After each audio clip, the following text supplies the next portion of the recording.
वज़ीर दाखिला अमित शाह पहुंचे पूंछ, मुतासरीन से करेंगे थोड़ी देर बाद मुलाकात। गुज़िश्ता जम्मू के अंदर सिक्योरिटी सूरत हाल का लिया जायजा। CIK की जानिब से वादी कश्मीर के मुतअद्दिद इलाकों में छापे और तलाशी।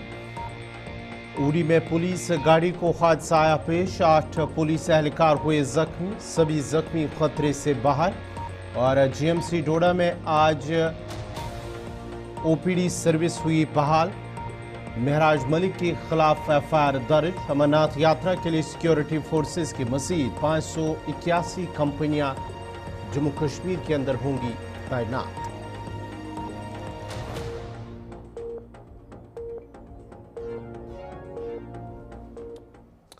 बढ़ते आगे बड़ी और अहम खबर इस वक्त के वज़ीर दाखिला अमित शाह पूंछ पहुंच चुके हैं, जहां पर वो थोड़ी देर बाद ही मुतासरीन से मुलाकात करेंगे। आपको बताते चले कि बड़ी और अहम खबर इस वक्त आ रही है कि वो मुतासरा इलाकों का भी दौरा करेंगे और उसके साथ साथ ही पाकिस्तानी शेलिंग से मुतासरा अफराद से भी मुलाकात करेंगे और उसके साथ साथ ही BSF के साथ भी वो मुलाकात करेंगे और उनकी जानिब से एक प्रोग्राम में शिरकत करेंगे, जहां पर वो खिताब भी करेंगे। पूंछ में अमित शाह BSF जवानों से खिताब करेंगे। बड़ी और अहम खबर इस वक्त आ रही है पूंछ से, जहां पर थोड़ी देर पहले वज़ीर दाखिला अमित शाह पूंछ पहुंच चुके हैं, जहां पर वो थोड़ी देर बाद मुतासरीन से मुलाकात करेंगे और उसके साथ साथ ही BSF जवानों से भी मुलाकात करेंगे। ये ताज़ा तस्वीरें पूंछ से, जहां पर वज़ीर दाखिला अमित शाह पूंछ पहुंच चुके हैं और थोड़ी देर बाद वो मुतासरा इलाकों का दौरा करके मुतासरीन से भी मुलाकात करेंगे।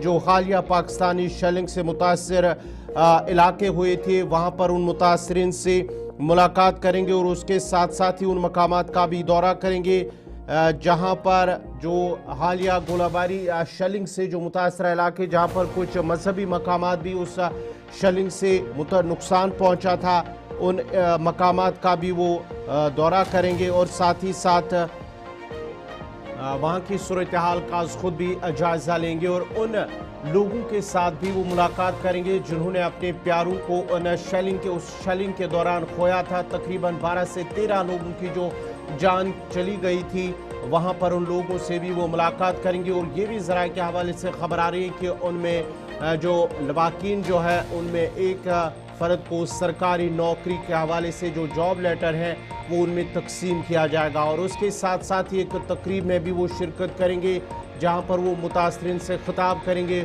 और उसके थोड़ी देर बाद जब वो प्रोग्राम ख़त्म होगा तो उसके बाद ही वो BSF जवानों की जानिब से एक प्रोग्राम में भी शिरकत करेंगे और वहाँ पर वो उस प्रोग्राम में खिताब भी करेंगे। सीधा अपने नुमाइंदे शहजाद भट्ट के पास चलेंगे। शहजाद, ज़रा अपडेट कीजिएगा, वज़ीर दाखिला वहाँ पर पहुँच चुके हैं, अब जो प्रोग्राम है, जो मुतासरीन है, उनके साथ वो कब मुलाकात करेंगे और उसके बाद ही पूंछ के दौरे के दौरान क्या क्या मसरूफियात, क्या क्या शेड्यूल है उनका? आज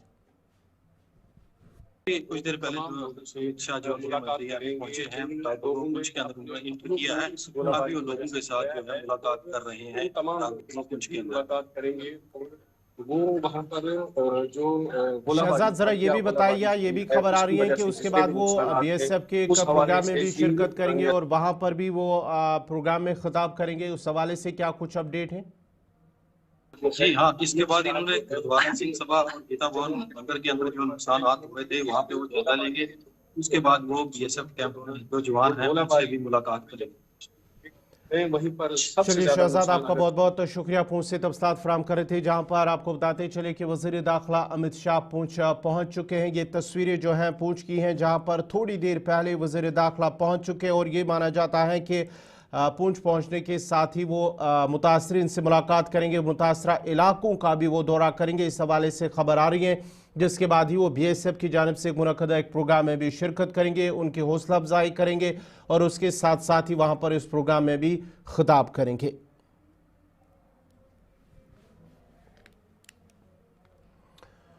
चलिए नाज़रीन, बढ़ते आगे बात जरा अब शुमाली कश्मीर की करते हैं। शुमाली कश्मीर के उड़ी से बड़ी और अहम खबर, जहां पर सड़क का एक हादसा पेश आया है जिसके नतीजे में 8 पुलिस एहलकार जख्मी हुए हैं। उड़ी के उरूसा इलाके में पुलिस गाड़ी को हादसा पेश आया है जिसके नतीजे में 8 पुलिस एहलकार जख्मी हुए हैं और उन सभी जख्मियों को एसडीएच उड़ी रेफर कर दिया गया है, जहां पर डॉक्टरों का मानना है जो सभी जख्मी हैं वो खतरे से बाहर है। शुमाली कश्मीर उड़ी बारामूला में सड़क के एक हादसे में 8 पुलिस एहलकार जख्मी हो गए हैं। जराये का कहना है कि उरूसा से उड़ी की तरफ जा रही एक पुलिस गाड़ी ड्राइवर के काबू से बाहर होकर सड़क से नीचे गिराई, जिसके नतीजे में गाड़ी में सवार 8 पुलिस एहलकार जख्मी हो गए। हादसा पेश आती वहां पर फौज और सीआरपीएफ के जवान पहुंचे, जिसके बाद ही उन्होंने सभी जो जख्मी पुलिस एहलकार हैं उन्हें नजदीकी एसडीएच उड़ी शिफ्ट किया है, जहां पर सभी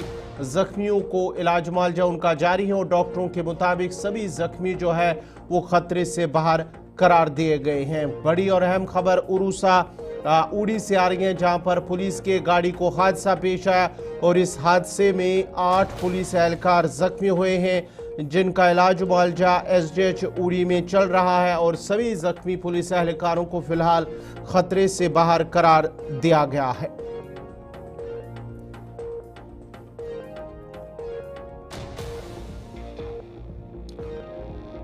चलिए नाजरीन, बढ़ते आगे बात जरा डोडा की भी करते हैं। डोडा से बड़ी और अहम खबर, जहां पर जीएमसी डोडा के अंदर डॉक्टरों की जानिब से जो स्ट्राइक रखी थी उनकी जानिब से वो अब ख़त्म कर दी गई हैं और जीएमसी डोडा के अंदर ओपीडी सर्विसेज बहाल कर दी गई हैं और जीएमसी डोडा के अंदर जो आए हुए मरीज थे उन्होंने अब राहत की सांस ली है। जीएमसी डोडा में तैनात जो चंद डॉक्टरों और रुकन असम्बली महराज मलिक के दरमियान तेज कलामी के बाद जो हंगामा हुआ था, जिसके बाद जो वहां पर ओपीडी सर्विसेज हैं उसको बंद कर दिया गया था, जिसकी वजह से आने वाले मरीज हैं वो काफ़ी परेशान और उन्हें काफ़ी मुश्किलात का सामना करना पड़ रहा था। जिसके बाद ये रात देर गई महराज मलिक के खिलाफ जो एक शिकायत दर्ज की गई थी, जिसके बाद ही उनके खिलाफ एक एफआईआर भी दर्ज कर दी गई है। डोडा पुलिस ने महराज मलिक के खिलाफ खातून डॉक्टरों को मुजरिमाना धमकी देने पर एफआईआर भी दर्ज कर दी गई है और उसके साथ साथ ही आज बाज़ाब्ता तौर पर वहाँ जो ओपीडी सर्विसेज है उसको बहाल कर दिया गया है। और दूसरे दिन भी जब सुबह जब वहाँ पर मरीज जमा हुए थे उसके तकरीबन आधे घंटे तक वहाँ पर ओपीडी सर्विसेज बंद रखी गई थी, जिसके बाद ही कामकाज दोबारा से शुरू हुआ है। ये तस्वीरें हैं जीएमसी डोडा की, जहां पर ओपीडी सर्विसेज को दोबारा बहाल कर दिया गया है। डॉक्टरों की हड़ताल की वजह से गुज़िश्ता रोज अस्पताल में आने वाले मरीज काफ़ी परेशान थे और उन्हें बहुत मुश्किलात का सामना करना पड़ रहा था। ताहम अब डॉक्टरों की जानिब से कामकाज बहाल होने के साथ ही मरीजों ने राहत की सांस ली है। इस सिलसिले में मरीजों के साथ बात की है हमारे नुमाइंदे वसीम गुत्तू ने और उसके साथ साथ ही जो प्रिंसिपल जीएमसी डोडा है उनके साथ भी उन्होंने खुसूसी बात की है। मैं मेडिकल कॉलेज की ओपीडी में मौजूद हूं। अच्छी खबर यह है कि मेडिकल कॉलेज की ओपीडी की सर्विस जिस तरह से बंद कर दी गई थी, अब हम देख रहे हैं कि नेगोशिएशन होके जो है वो तस्वीरें हटके देखने को मिल रही है।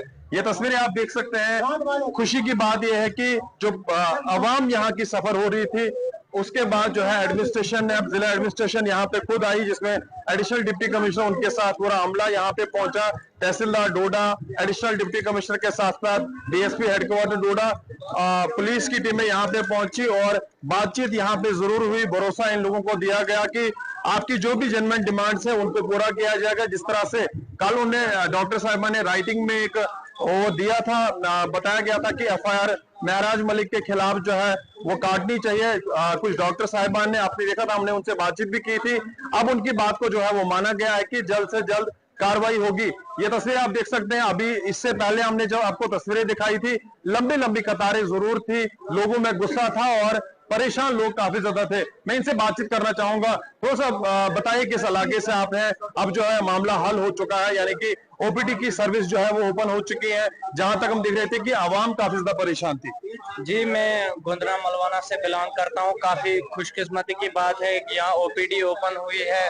लोग काफी परेशान थे, यहाँ लाइनों में लगे हैं लोग। अभी ओपीडी ओपन हो चुकी है, ये हमारे लिए बड़ी खुशकिस्मती की बात है। कितना ज्यादा खुश है, क्योंकि कल से हम देख रहे थे कि आवाम काफी ज्यादा सफर हो रही थी। देखिए, बहुत ज्यादा खुशी की बात है आवाम को सफर करना। कोई बीमार होता है, उसको अगर यहाँ डॉक्टर नहीं मिलेगा तो बहुत परेशानी हो जाती है। ये हमारे लिए बहुत खुशकिस्मती की बात है कि ओपीडी ओपन हो गई है। जनाब थोड़ा सा बताएं किस इलाके से आप हैं। इससे पहले भी हमने कुछ लोगों से बात की थी, वो काफी ज्यादा परेशान थे क्योंकि ओपीडी की सर्विस को फिलहाल ठप कर दिया गया था, बंद कर दिया गया। मैं तो आज ही आया हूँ सर। मैंने भी सुना था कि वो ठीक बन गई है, तो आज अच्छा हुआ खुल गई तो अच्छी बात है। लोगों की सहूलियत की है, जाएगा डॉक्टर की। सुना है लोगों को अब सहूलियत आस्ता आस्ता मिल रही है। थोड़ा सा तस्वीरें आपको दिखाना चाहेंगे।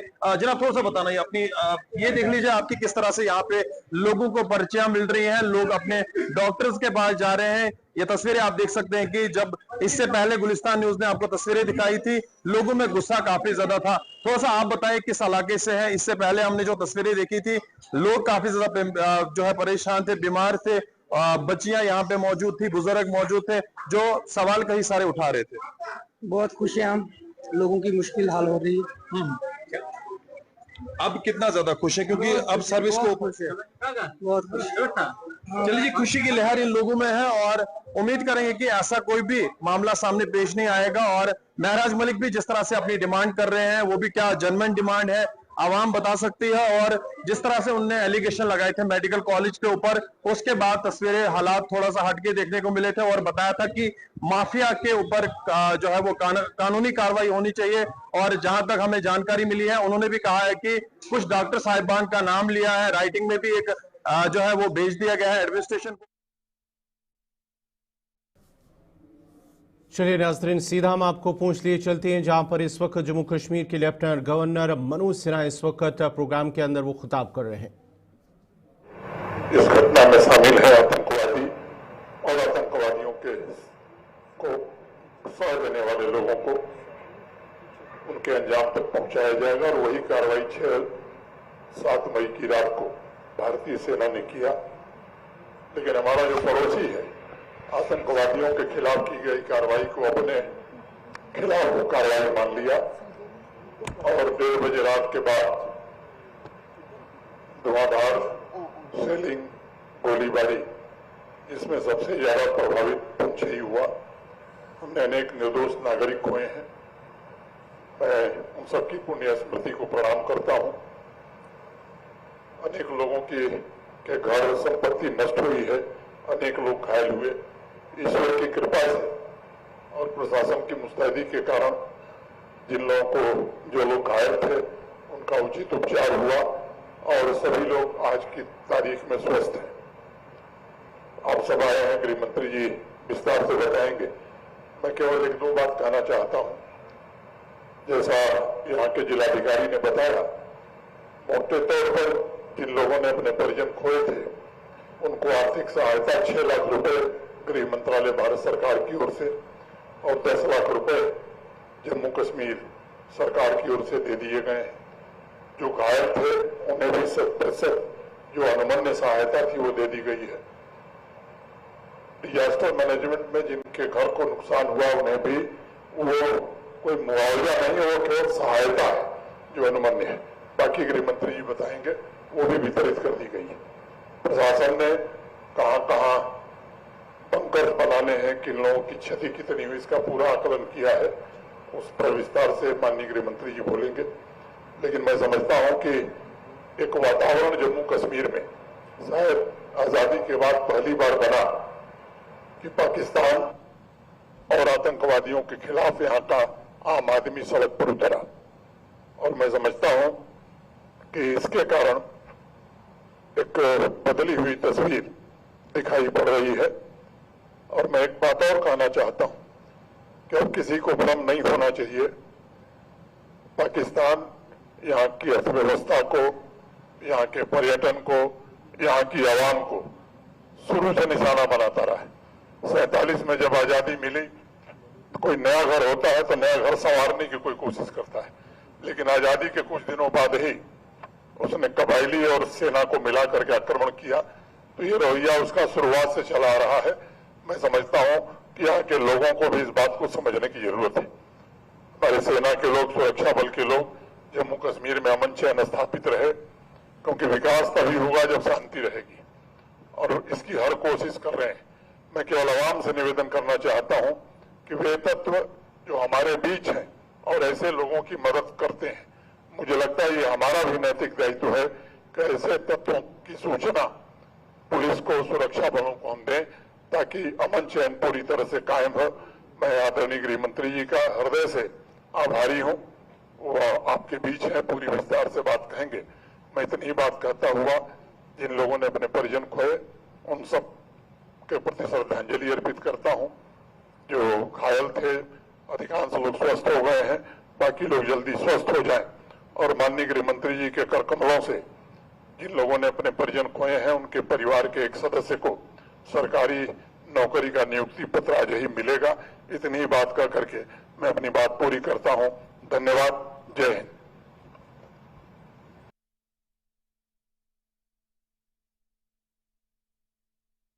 के अंदर वजीर दाखिला पहुंच चुके हैं। आप देख सकते हैं तस्वीरों में कि वहां पर एक तकरीब मुनक्कद हुई है जहां पर थोड़ी देर बाद वजीर दाखिला भी वहां पर खिताब करेंगे। उसके पहले LG मनोज सिन्हा की जानिब से जिस तरह से कहा गया है कि जब दुश्मनों के खिलाफ भारत की जानिब से जो ऑपरेशन सिंदूर चलाया गया, जिसके बाद ही वहां पर जो दहशतगर्दों के ठिकाने किस तरह से उनको निशाना बनाया गया ऑपरेशन सिंदूर के दौरान, और करीब 9 के करीब जो दहशतगर्द के ठिकाने थे उन्हें ख़त्म किया गया है। और उसके साथ साथ ही उन्होंने कहा है कि जो जम्मू कश्मीर के अंदर जो बुरी नज़र रखता है उनके खिलाफ भी कार्रवाई की जाएगी, और साथ ही साथ जो जम्मू कश्मीर के अंदर जो भी मिलिटेंसी को फ़रोग देगा या जो भी मिलिटेंटों को मदद करेगा, इनके मददगार होंगे, उनके खिलाफ भी उसी तरह की कार्रवाई की जाएगी और उनको भी कभी नहीं बख्शा जाएगा। वज़ीर दाखिला अमित शाह, अब देख सकते हैं तस्वीरों से, अब उसके बाद ही अब वज़ीर दाखिला अमित शाह वहाँ पर ख़ुद ख़िताब करेंगे उस प्रोग्राम के दौरान। ये आप तस्वीरें देख सकते हैं कि किस तरह से जो मुतासरीन हैं जिन्होंने अपने प्यारों को खोया है उनमें वो जो जॉब लेटर है जो पहले हमने जिक्र किया था वो उनमें तकसीम किए जा रहे हैं उस तकरीब के दौरान, और उसके बाद ही वहाँ पर उनसे वो बातचीत भी करेंगे और उसके साथ साथ ही उस प्रोग्राम में भी ख़िताब करेंगे।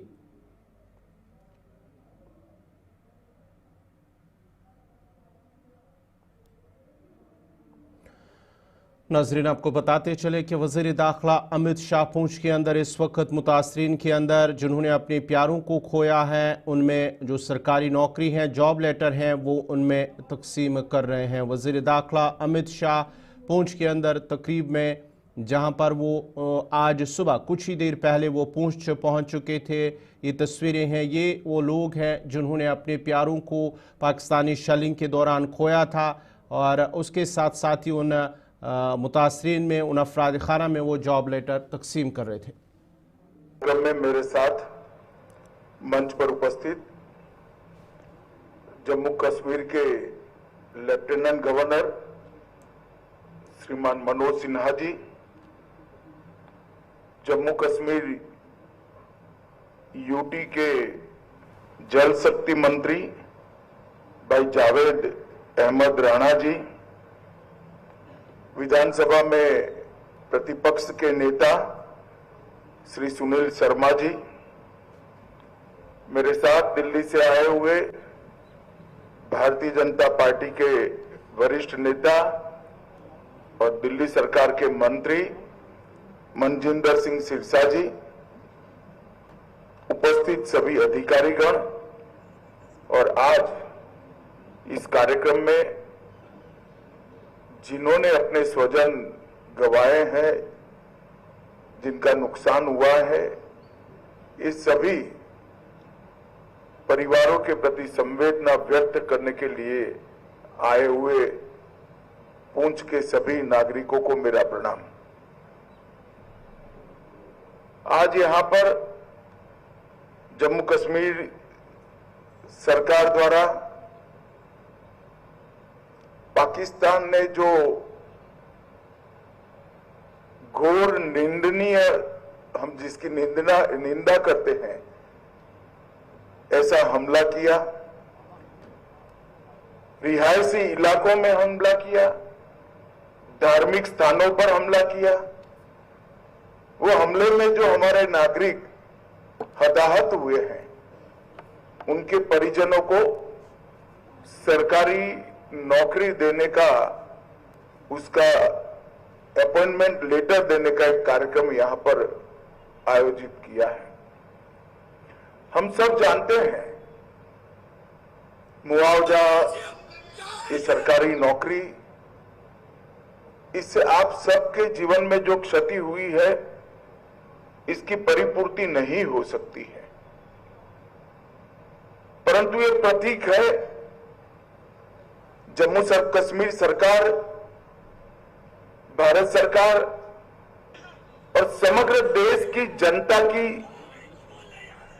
जो भावनाएं आपके साथ जुड़ी है, इसका ये प्रतीक है। समग्र देश इस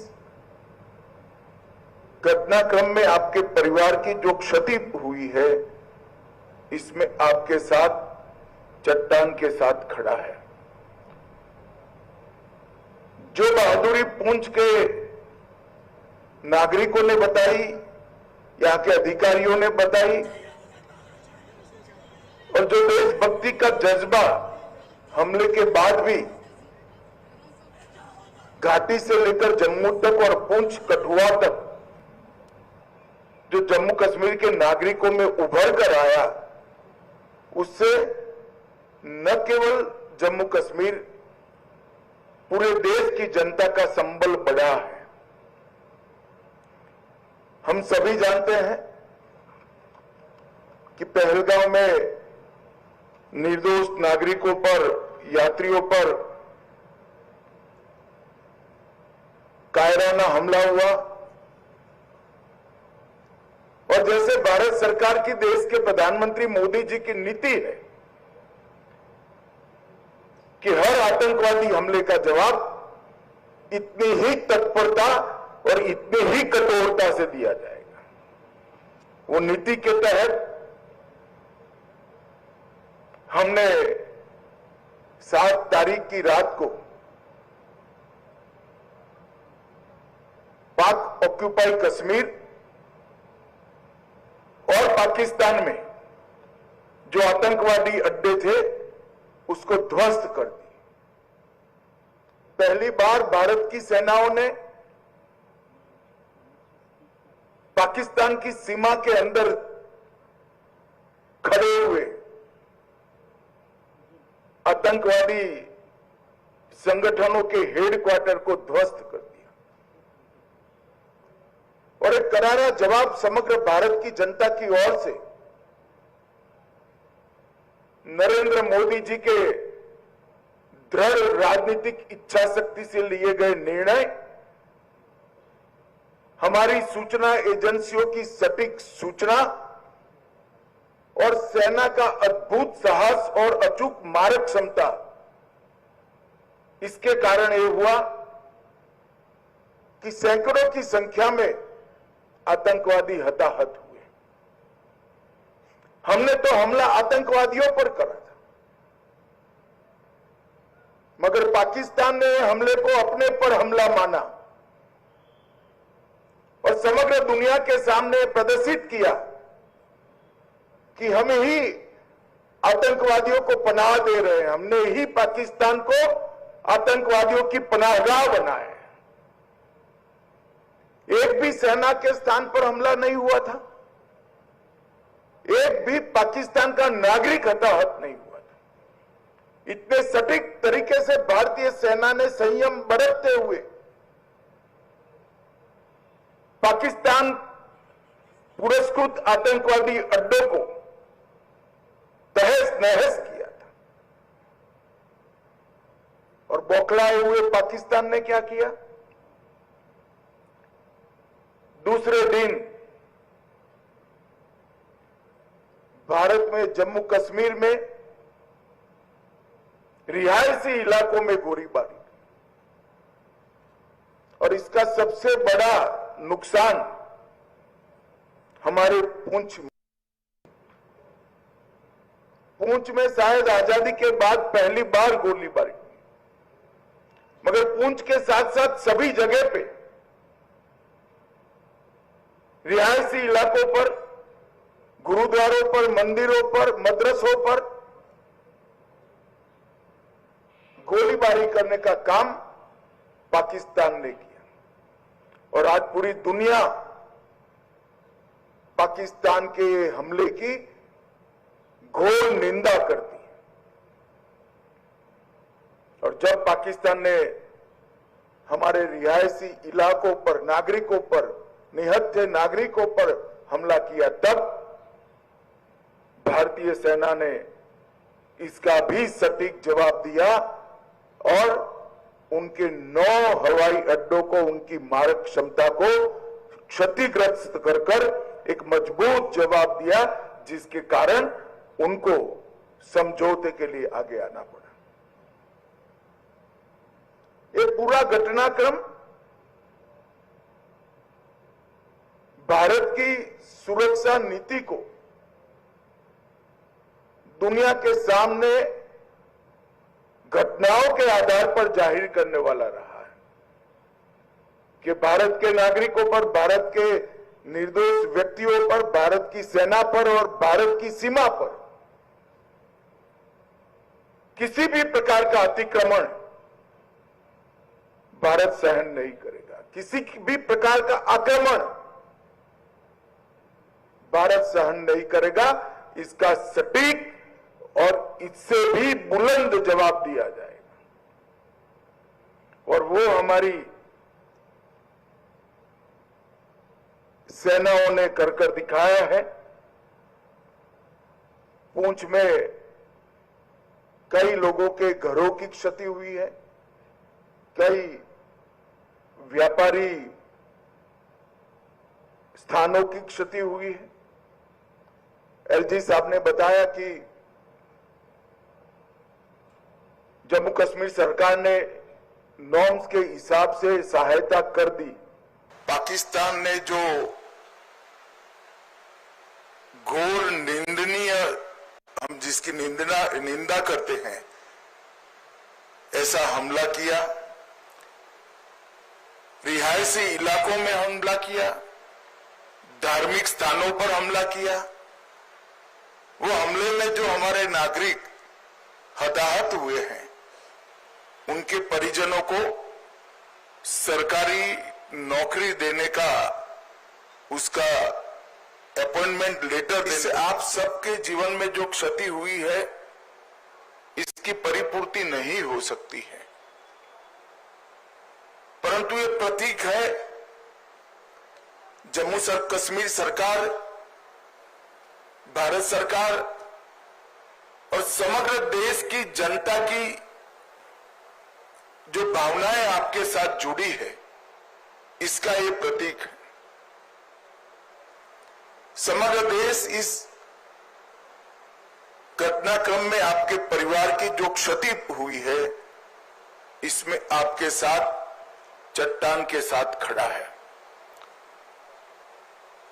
जो बहादुरी पुंछ के नागरिकों ने बताई, यहां के अधिकारियों ने बताई, और जो देशभक्ति का जज्बा हमले के बाद भी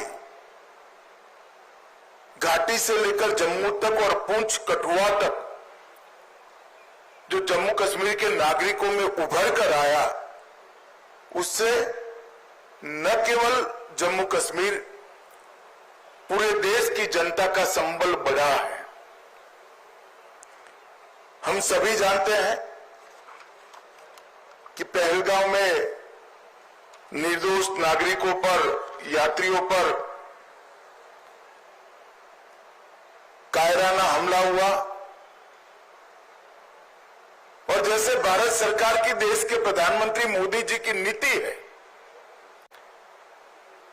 कि हर आतंकवादी हमले का जवाब इतनी ही तत्परता और इतनी ही कठोरता से दिया जाएगा। वो नीति के तहत हमने 7 तारीख की रात को पाक ऑक्यूपाई कश्मीर और पाकिस्तान में जो आतंकवादी अड्डे थे, उसको ध्वस्त कर दी। पहली बार भारत की सेनाओं ने पाकिस्तान की सीमा के अंदर खड़े हुए आतंकवादी संगठनों के हेडक्वार्टर को ध्वस्त कर दिया और एक करारा जवाब समग्र भारत की जनता की ओर से नरेंद्र मोदी जी के दृढ़ राजनीतिक इच्छा शक्ति से लिए गए निर्णय, हमारी सूचना एजेंसियों की सटीक सूचना और सेना का अद्भुत साहस और अचूक मारक क्षमता, इसके कारण ये हुआ कि सैकड़ों की संख्या में आतंकवादी हताहत हुए। हमने तो हमला आतंकवादियों पर करा था, मगर पाकिस्तान ने हमले को अपने पर हमला माना और समग्र दुनिया के सामने प्रदर्शित किया कि हम ही आतंकवादियों को पनाह दे रहे हैं, हमने ही पाकिस्तान को आतंकवादियों की पनाहगाह बनाया है। एक भी सेना के स्थान पर हमला नहीं हुआ था, एक भी पाकिस्तान का नागरिक हताहत नहीं हुआ था। इतने सटीक तरीके से भारतीय सेना ने संयम बरतते हुए पाकिस्तान पुरस्कृत आतंकवादी अड्डों को तहस नहस किया था। और बौखलाए हुए पाकिस्तान ने क्या किया? दूसरे दिन भारत में जम्मू कश्मीर में रिहायशी इलाकों में गोलीबारी, और इसका सबसे बड़ा नुकसान हमारे पुंछ को हुआ। पुंछ में शायद आजादी के बाद पहली बार गोलीबारी हुई, मगर पुंछ के साथ साथ सभी जगह पे रिहायशी इलाकों पर, गुरुद्वारों पर, मंदिरों पर, मदरसों पर गोलीबारी करने का काम पाकिस्तान ने किया। और आज पूरी दुनिया पाकिस्तान के हमले की घोर निंदा करती है। और जब पाकिस्तान ने हमारे रिहायशी इलाकों पर, नागरिकों पर, निहत्थे नागरिकों पर हमला किया, तब भारतीय सेना ने इसका भी सटीक जवाब दिया और उनके 9 हवाई अड्डों को, उनकी मारक क्षमता को क्षतिग्रस्त कर एक मजबूत जवाब दिया, जिसके कारण उनको समझौते के लिए आगे आना पड़ा। ये पूरा घटनाक्रम भारत की सुरक्षा नीति को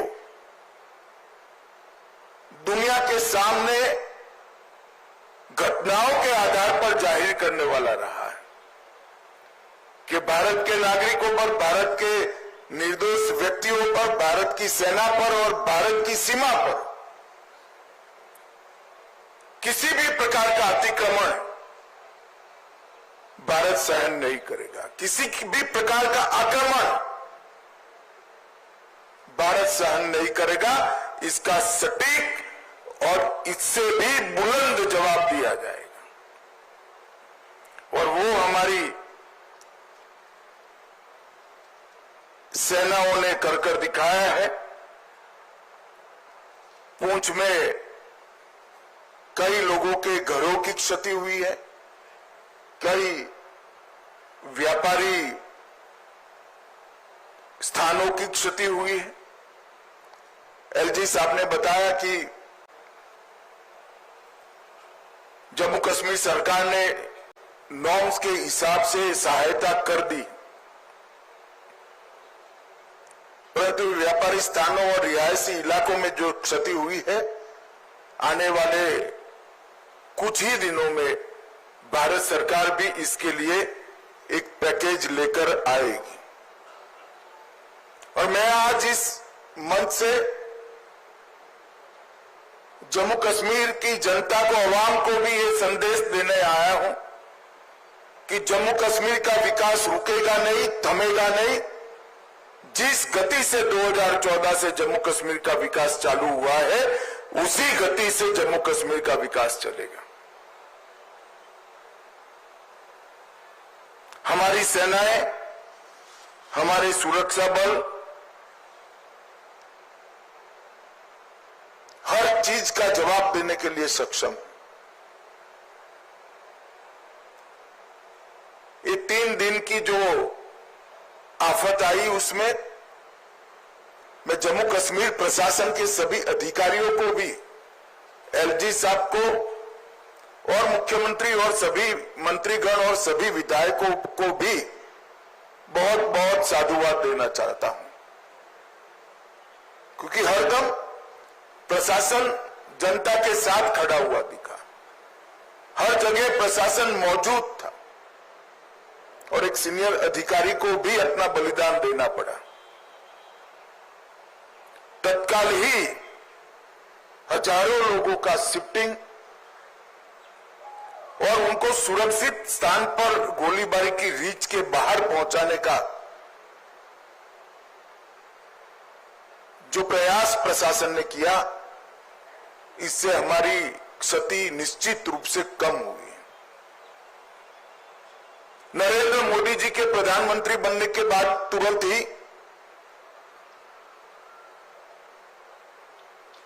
बंकर्स को बनाने का निर्णय लिया गया था। हमारे सीमांत क्षेत्र के अंदर लगभग 9,500 से ज्यादा बंकर बनाए गए और ये बंकर इन 3 दिनों में हमारे नागरिकों की जान बचाने में बहुत काम आए। आज ही मैंने सुबह एलजी साहब से, अधिकारियों से चर्चा की है। अभी की गोलीबारी को देखते हुए और बड़ी मात्रा में बंकर भारत सरकार बनाएगी, जिससे आपदा के समय में हमारे नागरिकों को बचाया जा सके। मैं यहां से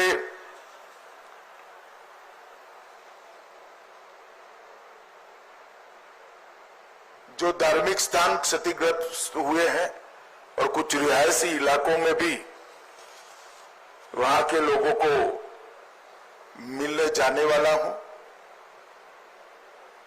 आज जिन परिवारों की क्षति हुई है, इस सभी परिवारों के प्रति मैं गहरी संवेदना व्यक्त करता हूं। पूरा देश, जम्मू कश्मीर सरकार, भारत सरकार आपके साथ चट्टान की तरह खड़े हैं